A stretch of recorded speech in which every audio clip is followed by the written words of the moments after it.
अस्सलाम वालेकुम दोस्तों। जैसा कि देखने में आया है कि अक्सर जो पर्दा नशीन ख़वातीन होती हैं या जो उम्र रसीदा ख़वातीन हैं या जो अनपढ़ ख़वातीन हैं,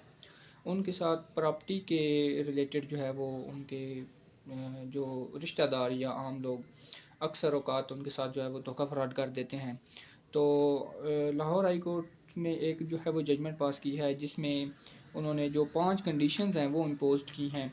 5 शराइत रखी हैं कि अगर ये 5 शराइत जो हैं वो पूरी नहीं होंगी तो किसी भी पर्दा नशीन खातून, किसी भी उम्र रसीदा खातून या अनपढ़ खातून के साथ किया गया कोई भी मुआहदा बाबत प्रॉपर्टी जो है उसको तस्लीम नहीं किया जाएगा। तो उसकी जो 5 जो शराइत हैं, जो 5 कंडीशंस हैं, वो मैं जनाब को अपडेट कर देता हूँ उस हवाले से। तो नंबर 1 ये है उसमें कि जो खातून है वो उसकी जो नेचर ऑफ़ ट्रांजैक्शन है, यानी कि जो वहाँ पे मुआहदा हो रहा है उसके साथ जो है फुली अवेयर हो, उसको पता हो उसके मामलात के क्या उसके साथ किए जा रहे हैं।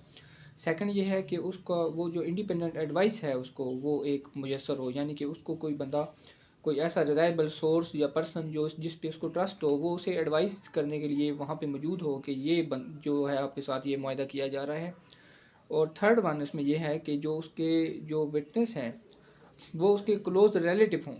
जो कि जिसको खातून जो है वो जानती हो, ठीक है? जो खातून के साथ उनका मफ़ाद जो है वो मुश्तरक हो। इसके अलावा इसके अलावा ये है कि जो सेल कंसिडरेशन है वो उसने यानी कि जो कीमत है वो उसने वसूल कर ली हो और उसको पता हो कि मैंने इतने पैसे या इतनी रकम जो है वो वसूल कर दी है।